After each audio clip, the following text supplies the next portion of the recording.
De volta, já recebendo aqui no nosso encontro, Nick Vujicic. Prazer recebê-lo. Esse australiano que veio agora de Los Angeles, acabou de chegar do aeroporto e veio se encontrar aqui com a gente. Nós vamos contar com a tradução do Ricardo Amorim e da Regina Silveira para que a nossa conversa fique mais tranquila e que todo mundo, você aí do outro lado da telinha, vocês, todos nós, possamos entender tudo que ele tem para dizer, porque aos 34 anos ele viaja pelo mundo e todo mundo quer saber o que ele tem para falar sobre autoconfiança, sobre superação de limites, sobre bullying. Primeiro vou mostrar para você um pouquinho do que ele é capaz de fazer e que talvez você nem imagine. A narração é do André Corvelo, meu parceiro. Vamos ver. Não tá fácil para ninguém, né? E se tá puxado para você, espere só alguns segundos. Repense. Pense na vida desse cara. Ele que é o cara do momento. O australiano Nick não tem nem os braços e nem as pernas. Nasceu assim por causa de uma síndrome rara. Se ele trabalha? Muito. E não é ali na esquina, não. Viaja o mundo dando palestras para milhares de pessoas. Casado, 2 filhos pequenos e muitos obstáculos vencidos. I love you. Uma piscina não intimida. E o mar? Também não. Conquistou uma independência invejável. Esse cara não para de surpreender. Se lhe faltam os braços, sobram abraços.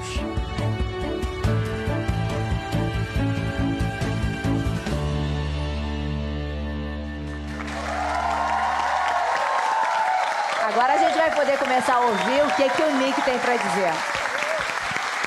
Nem sempre foi fácil, né? Não foi sempre que ele conseguiu enxergar tudo que ele podia fazer. Nick, eu gostaria de saber de você, em que momento você percebeu que você era diferente e que isso te incomodou? Quando eu fui para a escola, eu vi que todas as outras pessoas tinham mais do que eu. E eu perguntei aos meus pais, e eles disseram, não se preocupe sobre a sua situação, você é bonito do jeito que você é. E isso foi mais ou menos com 5 ou 6 anos. E nessa época era difícil eu acreditar que eu tinha alguma coisa boa em termos de perspectivas. E eu não queria ser diferente, eu queria me encaixar. E era difícil, especialmente com bullying no colégio. E eu vou colégio. perguntar para o Dr. Fernando explicar só para as pessoas entenderem, porque você nasceu com tetramelia. Doutor Fernando, o que é a tetramelia? A tetramelia é uma doença congênita rara, de origem genética. Existe um gene relacionado, no qual, durante todo o desenvolvimento do bebê na porção intrauterina, os membros não são formados de forma adequada. Então, membros superiores, os braços e as pernas. Outras alterações do corpo físico também podem acontecer. E é extremamente rara. Uhum. Você falou dos seus pais, Nick. Você é um homem hoje independente, mas eu acredito que desde muito pequeno eles tenham cobrado de você essa independência. Qual o papel deles no que você hoje atingiu? Sabe, meus pais são tão lindos, eles sempre me incentivaram. E eu me perguntava se era genético ou não, mas a gente não sabia de ninguém na nossa família com qualquer problema parecido com esse. E meus pais sempre disseram, Nick, faz o seu melhor e confie em Deus e no resto. Você não sabe o que você vai conseguir a menos que você tente. E há muitas pessoas na vida que nunca experimentam, nunca tentam, porque têm medo. Têm medo de falhar, têm medo de serem rejeitados. E o medo vai te segurar, vai te deixar para trás na vida. E eu quero que todos saibam que a coragem é muito importante na sua vida. E os meus pais sempre me disseram, você tem que aceitar o que você não pode mudar, mas tente mudar aquilo que você pode. Faça o seu melhor. Eu sempre tive esse otimismo. Mas ainda assim foi difícil entre os 8 e 12 anos de idade, porque ainda assim eu me perguntava, por que eu estou aqui? Qual é o meu objetivo? A gente pode ter dinheiro, a gente pode ser pobre, a gente pode estar doente, podemos estar saudáveis. Mas se não temos objetivo, então a gente sente que está indo sem força, a gente não tem força para andar. A gente parece que não tem validade. A gente não valida a própria existência. E agora eu sei, como homem, jovem, que todos fomos criados e que mesmo quando não temos um milagre, ainda assim podemos ser um milagre para ajudar outras pessoas. E em que momento você percebeu qual era o seu propósito? Ou seja, qual era a sua missão? O que faria de você realmente diferente ou faria diferença para os outros? Eu não sou religioso porque meus pais eram religiosos. Eu realmente precisava de buscar as respostas às grandes perguntas. Aos 15, eu tomei uma decisão. Sim, Deus, entre na minha vida. Eu não sei que planos o Senhor tem para mim, mas basicamente eu não sabia se eu deveria ir para a escola, para a faculdade, se eu iria ter um trabalho. E eu fui para a faculdade, eu fiz contabilidade e planejamento financeiro, mas acho que o objetivo mais interessante foi ajudar outras pessoas. E foi a faxineira do meu colégio, foi a primeira pessoa que me disse: Nick, você vai ser um palestrante. E eu disse: você está maluca? Eu não tenho nada para compartilhar. E ele disse: sim, você vai compartilhar sua história. E me colocou na frente de alguns estudantes e algumas garotas começaram a chorar e disseram: obrigado, obrigado, obrigado. Nunca ninguém me disse que me amava, nunca me disse que eu sou bonita do jeito que eu sou. É por isso que eu estou aqui no Brasil, para incentivar a todos que nós somos bonitos do jeito que somos, que há um objetivo e a nunca desistir. Foi interessante que você falou da adolescência, que é um período muito difícil, a partir dos 12 anos. Naquela época, do que você tinha medo? E que muitos jovens certamente vão se identificar com os seus medos, que são os deles também. Sabe, eu nunca achei que eu teria condições de me encaixar na sociedade, né? Vocês viram os vídeos e as fotos da minha família. Eu nunca achei que eu casaria. Eu pensei, mesmo se eu casar, eu não posso nem pegar na mão da minha mulher. Mesmo que eu tenha filhos, eu não posso abraçá-los, não posso pegá-los no colo quando estiverem chorando. Mas eu quero que todos saibam que mesmo dos seus pedaços quebradinhos, coisas bonitas podem vir. Eu não preciso pegar na palma da minha mão, eu só preciso segurar o coração dela. E quando as minhas crianças choram, eu não posso colocar o meu braço em volta deles, mas eles podem me abraçar, eles. Eu quero que todos saibam que os sonhos se realizam em um dia de cada vez. Você está ao lado do Felipe. Felipe vai ser pai pela segunda vez. E eu acho que a chegada de um filho é muito transformadora, né, Felipe? Parabéns. É muito transformador quando chega. A gente realmente se sente muito mais poderoso quando chega um filho. Ele falou do sentido da vida, né? Que eu acho que quando o filho vem, a gente entende bastante da dependência de um filho, do amor que você precisa dar para receber. Então, eu acho que é uma virtude. Parabéns. Ele falou uma frase, o Nick diz uma frase no livro que é muito interessante, que ele diz o seguinte: eu não sei, eu tenho que ser o melhor pai do mundo, porque se eu não puder abraçá-los, eles têm que querer me abraçar. Então, na verdade, é sempre a gente pensando em dar. E são lindas as suas imagens com seus filhos e a família que vocês construíram e como as pessoas às vezes acham que é tão impossível e aí nem tentam, né? Obrigado. Eu sou muito grato de que, às vezes, em nossas vidas, mesmo quando a gente não acredita na gente, podemos acreditar em outras pessoas e elas acreditam em nós. Às vezes, tudo que a gente precisa é de alguns bons amigos do seu lado, um ou dois, para te dizer: não se preocupe, continue. Sabe, muitas pessoas acham que eles não têm valor porque não têm oportunidade, ou porque não querem falhar. Mas ninguém é perfeito. Essa é a primeira coisa que eu quero que todos saibam. Ninguém é perfeito. Se eu nunca falhei na minha vida, eu nunca aprendo o que aprendi. Então, falhar é parte do crescimento. Isso vale para pessoas e vale para nações também. Nós precisamos progredir, aprender do passado, ser otimistas para saber que o futuro tem coisas boas. E apenas saber que o seu valor não é determinado por quem te reconhece ou que tipo de instrução secular você teve ou quanto dinheiro você tem. Dinheiro, drogas, sexo, álcool, pornografia. Se você colocar a sua felicidade em coisas temporárias, sua felicidade será temporária. Precisamos descobrir a verdade sobre o nosso objetivo e o nosso valor. Você falou dos e nosso meninos, destino. eu fiquei com uma dúvida. Criança faz muita pergunta. Eles, em algum momento, já fizeram alguma pergunta em relação a... Você está conseguindo me ouvir? Tá? Em algum momento, eles fizeram alguma pergunta sobre o fato de você não ter os braços ou as pernas, ou isso entrou tão natural na vida deles que eles nunca fizeram uma questão sobre isso? Seus filhos. O meu mais velho só tem 3 anos e meio. E foi interessante. Ele olhou para mim um dia e disse assim, que a gente ia entrar no carro, e ele disse: o papai não tem mãos, então o papai não pode dirigir. Mas Kiyoshi sabe a direita e a esquerda, então Kiyoshi pode dirigir. Foi tão legal. E eu os amo tanto. Eu saí de casa ontem e vou voltar daqui a 6 dias. Mas eu também quero que todos saibam que quando você tem uma visão na sua vida, a minha maior inspiração é a minha mulher, a minha família. Eu também sou inspirado por Leonardo e a mulher dele, a família dele, por me trazerem aqui com os recursos deles para o Brasil, numa época como esta, porque há muitas pessoas no Brasil que estão achando que talvez não haja esperança. Como é que a gente vai passar essa fase? Ou sentindo que não há um futuro bom à frente.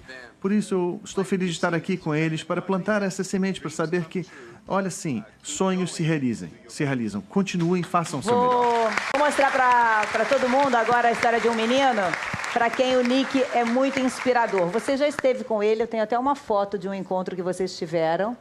A família é de Sorocaba, mas vocês se encontraram em Minas Gerais. E o meu parceiro Felipe Androli foi ver como ele está hoje, que ele também está com 3 aninhos hoje. Vamos ver.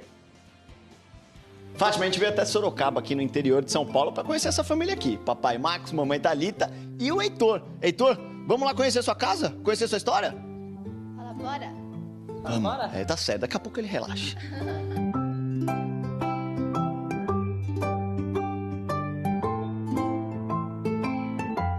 A gente se preocupou com tanta coisa, e, na verdade, o Heitor, hoje, com 3 anos, ele precisa da mesma coisa que qualquer outra criança com 3 anos. Carinho, atenção e amor dos pais. Mais nada. Sim, as coisas foram muito naturalmente. A questão dele comer, é como uma outra criança, né, comeria, tem que estar ali junto, estar presente, e dar na boca e tal. Uma criança da idade dele também passaria por esses mesmos processos que ele passa. E instintivamente ele começou a usar o pé? Sim. Sozinho? Sim. Ele mama ainda mamadeira, né? Então, assim, ele mesmo fala, deixa eu, dá pra mim. Então, assim, a gente deixa. Ele é independente, deu pra perceber. Isso, a gente faz o máximo possível, né? Pra deixar ele independente, pra ele não se sentir que tudo ele depende das pessoas, né?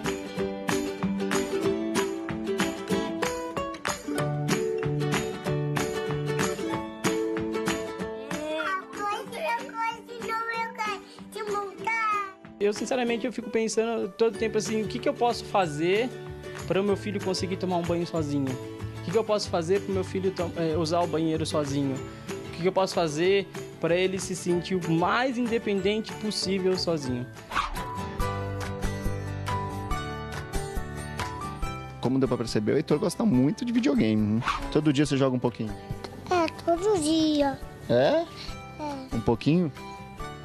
Não, bastante. Bastante. Ele tenta se adaptar a tudo, sabe? Ele gosta de ser independente. Mas se tem uma coisa que ele pede bastante pra gente, é que ele gostaria de correr com os amiguinhos dele. Ele vive falando assim, papai, eu queria jogar bola com meus amigos, mas eles correm muito, porque ele se desloca, né? Mas ele vai arrastando a bundinha. E eu criançada, não tem tempo, né? Então fica correndo pra um lado, pro outro. E isso aí é uma coisa que a gente acaba sentindo. Ele sente que a hora que ele comenta com a gente, destrói, né? Eu acho que um dos dias mais felizes da minha vida na verdade, primeiro vai ser ver ele andar e depois vai ser ver ele construir na vida dele sozinho, sabe? Ele tá num bom caminho, né, Nick? Eu acredito que sim. Ele tá num caminho de independência, de construção da sua própria, né, da sua própria vidinha, né? E exige sabedoria dos pais dele para permitirem que ele experimente coisas e falhe e tente de novo, tente descobrir o que ele consegue e o que ele não consegue fazer. Mas a melhor coisa que alguém pode fazer em seu lar é criar um lar de amor. Está lançando um livro que é o Fique Forte, em que você destaca muito isso, que é uma epidemia mundial, mas que é possível vencer com estratégia. Sabe, e os governos em todo o mundo estão me pedindo para ir e falar nos colégios e programas de colégio e para fazer programas de televisão, porque é uma epidemia mundial. Muitos adolescentes acham que são feios, que estão sozinhos, que não têm esperança, por causa do que outras pessoas pensam deles.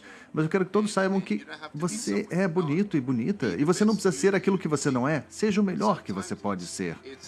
E às vezes ajuda a dizer a um professor, às vezes não. Às vezes ajuda a falar com um amigo, às vezes não.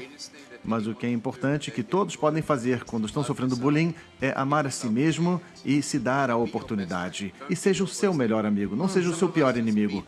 Alguns de nós ficam se surrando, fazendo uma lista de tudo que queria ser mais alto, queria ser mais baixo, queria ser mais inteligente.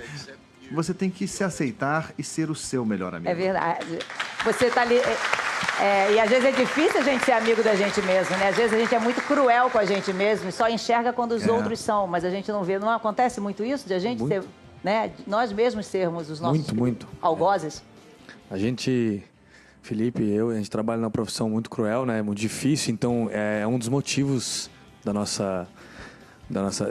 de jogar contra a gente às vezes, né? A gente está estudando muito, trabalhando muito e aí vê uma inspiração dessa assim, vai tudo pro ralo, né? É um prazer estar perto, assim, ouvir, poder falar, é bem emocionante, bem inspirador. Obrigado.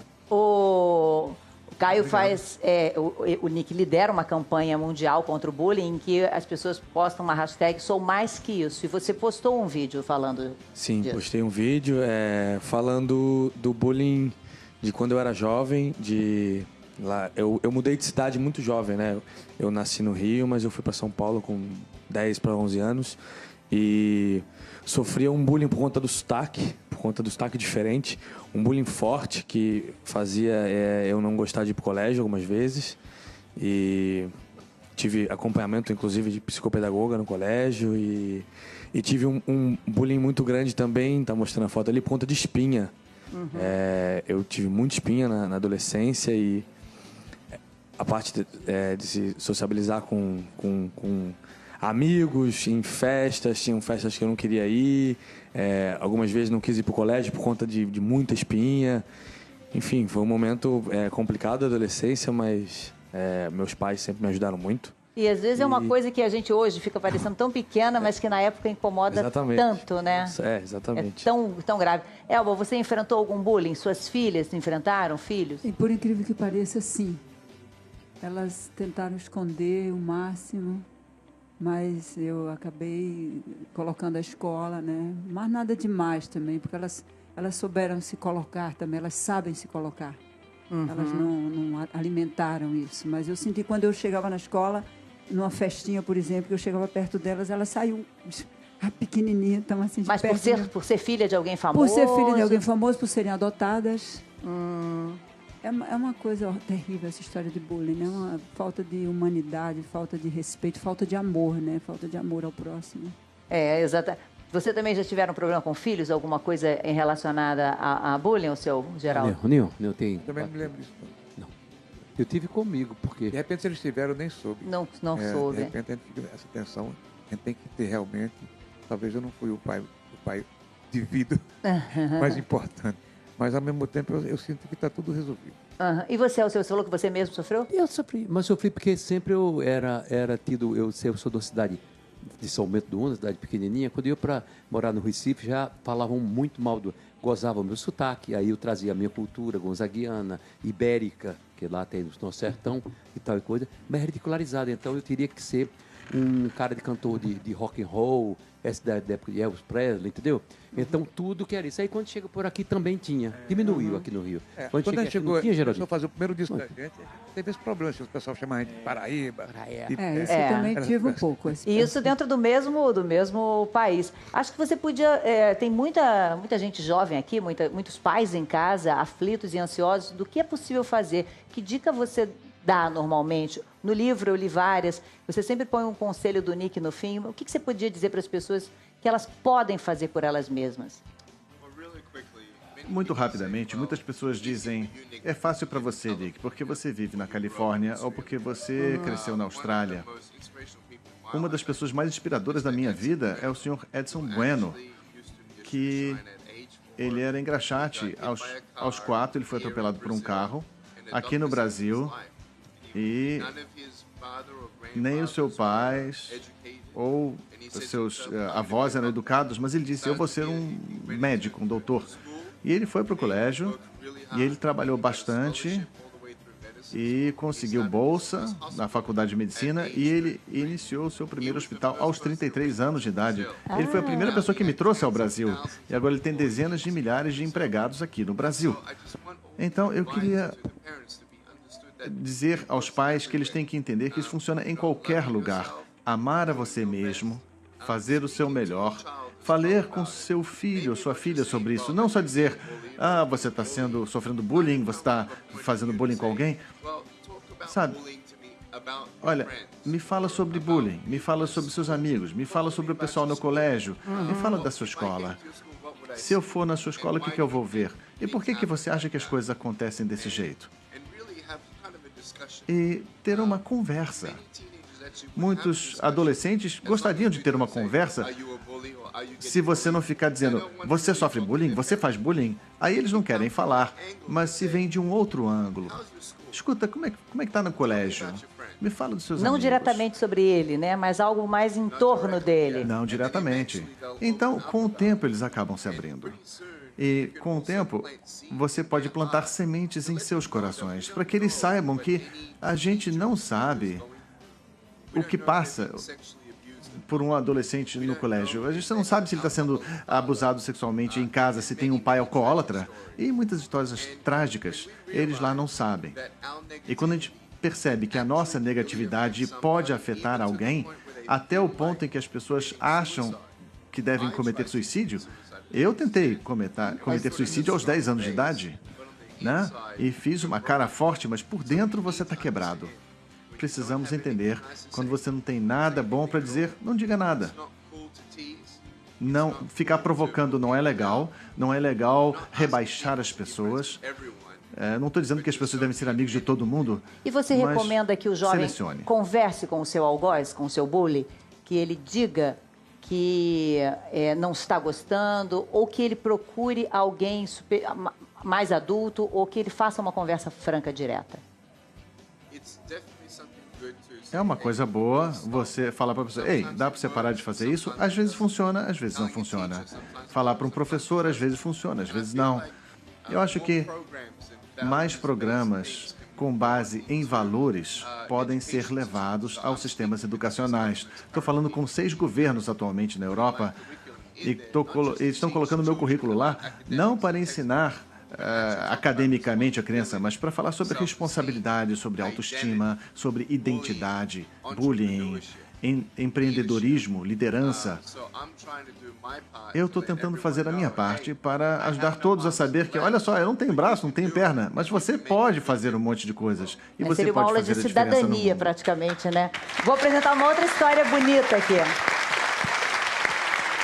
Uma outra história de uma mãe e de um pai que também tentam fazer com que a vida do Lorenzo seja a melhor possível. O Lorenzo nasceu com uma deficiência auditiva, não é, Gabriele? E você percebia que ele ficava incomodado com o uso do aparelho? Fátima, desde o começo foi horrível a adaptação do aparelho no Lorenzo. Então, ele começou a usar o aparelho com 3 meses de idade. Uhum. E daí ele a gente pegou e a fono deu alta para ele. Falou, não precisa, não sei o quê. Eu, como mãe, falei, gente, é uma médica, ela não tá falando besteira. Eu falei, eu não aceitei. Só que eu via que ele não gostava, dando certo sem o aparelho. Fomos para outro médico, ele colocou o aparelho de novo, aí já estava com 1 ano e pouquinho. Uhum. E daí já não deu certo, porque com 1 ano você já entende que alguma coisa tá ali que tá te incomodando. Então ele não gostava, ele escondia. Você não gostava do aparelho não, Lorenzo? Você não gostava do papapá? E agora? Agora você gosta do papapá? Agora, ela e o marido, que é designer, criaram adaptações para o aparelho auditivo dele. Então, ele tem dias que ele vai como super-homem, tem dias que ele vai com vários personagens. E aí, isso fez com que até os amigos também o incluíssem, né? Tem mãe que chega para mim e fala, Gabi, eu tô desesperada, porque meu filho chegou para mim e fala, mãe, eu quero ser surdo, porque eu também quero usar. Então, isso é muito, traz muita felicidade pra gente. Daí a gente começou, eu pensei, eu não posso ser a única mãe que tem essa dificuldade, que passou por essa dificuldade de adaptação. E daí a gente começou a realmente vender. E graças a Deus a gente está recebendo muita encomenda, muita gente agradecendo. Eu recebi ontem um áudio de uma menininha falando: obrigada, tia, eu amei. E pra mim Nossa, é uma recompensa, tá? Nós estamos vivendo numa época de muitas redes sociais, fotos, em que a imagem é tão valorizada. E isso angustia muito os jovens, principalmente. Como lidar com eles? Eles falam sobre isso com você? Sabe, às vezes é bom sair um pouquinho das mídias sociais. Às vezes você tem que se desintoxicar, porque a gente fica tão envolvido com o que as pessoas pensam da gente, o que eles estão dizendo, qual é a próxima moda. A gente fica envolvido nessa filosofia falsa de valor e de afirmação. Eu realmente acho que há coisas boas nas mídias sociais, mas também, digo, tenha muito cuidado com o lado ruim da mídia social. Você usa muito humor também nas suas palestras, principalmente quando eu vejo você falando com jovens e tal. É algo natural? É uma estratégia para atrair a garotada ou você realmente é bem-humorado? Quando eu era uma criança e as pessoas olhavam para mim e davam aquele olhado esquisito, e meus pais diziam: não se preocupe, só fale com ele. Diga alguma coisa engraçada. Eles vão ver que você é que nem eles. Então, eu acho que foi um mecanismo para lidar com essas diferenças quando eu era uma criança. Quando eu me tornei um palestrante em frente de estudantes, quando eu era um adolescente, as pessoas... Peraí, do que ele vai falar? Ele vai me fazer sentir peninha dele? Então, eu usei o humor para quebrar o gelo e deixar todo mundo mais tranquilo, relaxado. Doutor Fernando, o efeito que uma palestra como aquele faz, ele está aqui pela 4ª vez no Brasil, vai falar hoje no Rio de Janeiro, mas ainda vai passar por São Paulo, Belo Horizonte, Porto Alegre, Fortaleza. Qual o efeito de a gente ouvir e vê-lo pessoalmente? O que isso traz para o nosso cérebro? Isso é uma experiência transformadora. Eu estou muito honrado de estar aqui no seu programa, Fátima, e estar com o Nick aqui perto. Eu sou pai também, sou médico, lido com pessoas. No intervalo eu até perguntei, né, Nick? Às vezes eu tenho pacientes que ficam internados por muito tempo e a gente quer levar uma esperança. O que eu posso fazer diferente? Porque talvez você tenha alguma ideia diferente para me dar. Ele falou: Fernando, você pode sentar ao lado desse paciente e rezar no leito. E eu falei: eu vou fazer isso daqui para frente. Então, quando a gente escuta uma pessoa com toda essa bagagem humana que ele traz, o nosso cérebro muda. Então, a gente precisa ver a questão física sim, mas escutar a experiência dele, projetar, porque a gente imagina que os nossos problemas são muito importantes, eles acabam ficando pequenos. E a gente percebe que existem saídas criativas e que a gente tem que colocar amor na nossa vida para conseguir resolver cada um desses pequenos problemas. Nick, nas palestras que eu já tive a chance de ver suas na internet, tem algumas delas em que acontece um momento de um abraço. O que você enxerga do poder desse abraço? O que esse abraço pode transmitir para essas pessoas? Não é tão complicado assim, sabe? Tudo tem a ver com o amor. Algumas pessoas gostam de tocar, outros não gostam do toque. Mas eu nunca achei ninguém que não queira amor. E é claro que eu gostaria de apertar a mão de todo mundo e aqui no Brasil dar o beijinho, mas um abraço é bonito, eu acredito. É uma coisa que eu já experimentei e como é bonito quando meus pais me abraçavam quando eu estava chorando. E acho que lá no fundo todos nós precisamos de algum conforto, aquela segurança. E queremos que todos saibam, hoje, aqui à noite, ainda há milhares de ingressos disponíveis para ouvir uma mensagem de amor. Talvez eu não possa colocar meus braços físicos em volta deles, mas eles vão receber um grande abraço de amor de mim aqui e haverá em 5 semanas. Eu vou fazer vou pegar uma pessoa que representa os muitos fãs que você tem no Brasil, as muitas pessoas que seguem você. Ele estava com os 8 livros aqui e aí eu vou pedir então se você receberia um abraço dele, sim? Então, Alessandro, chega aqui então. Ou como você pode sentar ali então do lado dele. Ele trouxe todos para você ver, para que você possa dar então um abraço nele.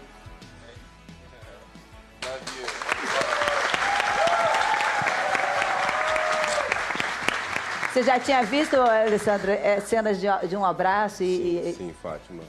Eu passei por um acidente muito grave na minha vida, onde eu recebi um diagnóstico do médico que poderia haver a possibilidade de eu perder 8 centímetros da minha perna esquerda. E ao estar no leito ali e receber essa mensagem, eu já tinha visto alguns vídeos do Nick e passei a comprar os livros. E em certo momento, eu achei que minha vida terminaria ali pelo fato da sociedade ser tão agressiva com a questão da discriminação. E eu falei, como eu vou voltar para o mercado de trabalho? Como que eu vou ser aceito novamente com uma deficiência? E assim, Deus foi muito misericordioso que colocou a história do Nick na minha vida, os livros dele, eu já li todos os livros dele. E hoje eu consegui, no mínimo, fiquei com 3 centímetros a menos da perna e hoje eu só uso uma palmilhazinha para poder estar andando, vivendo aí dia a dia. Então eu agradeço muito o Nick, eu sei que não só eu, mas muita gente ele consegue chegar com as mensagens dele. Eu me emociono um pouco porque é difícil, mas Nick, muito obrigado. Eu acho que é exatamente assim, a gente escolheu você porque você tinha chegado e dito tudo isso para representar as muitas pessoas. Muito obrigado eu também de ter você aqui na nossa plateia. Essa é a camiseta do bullying que o Nick está, né? Quem quiser postar, eu sou mais que isso. Eu não vou perder a chance de te dar um abraço. Posso? Eu também. Sonhei com esse momento. Muito obrigada por ter vindo. Olha, Podemos agradecer o Léo e a Dani por me trazerem aqui. Podemos agradecê-los. Olá, Léo e Dani. Muito obrigado a você.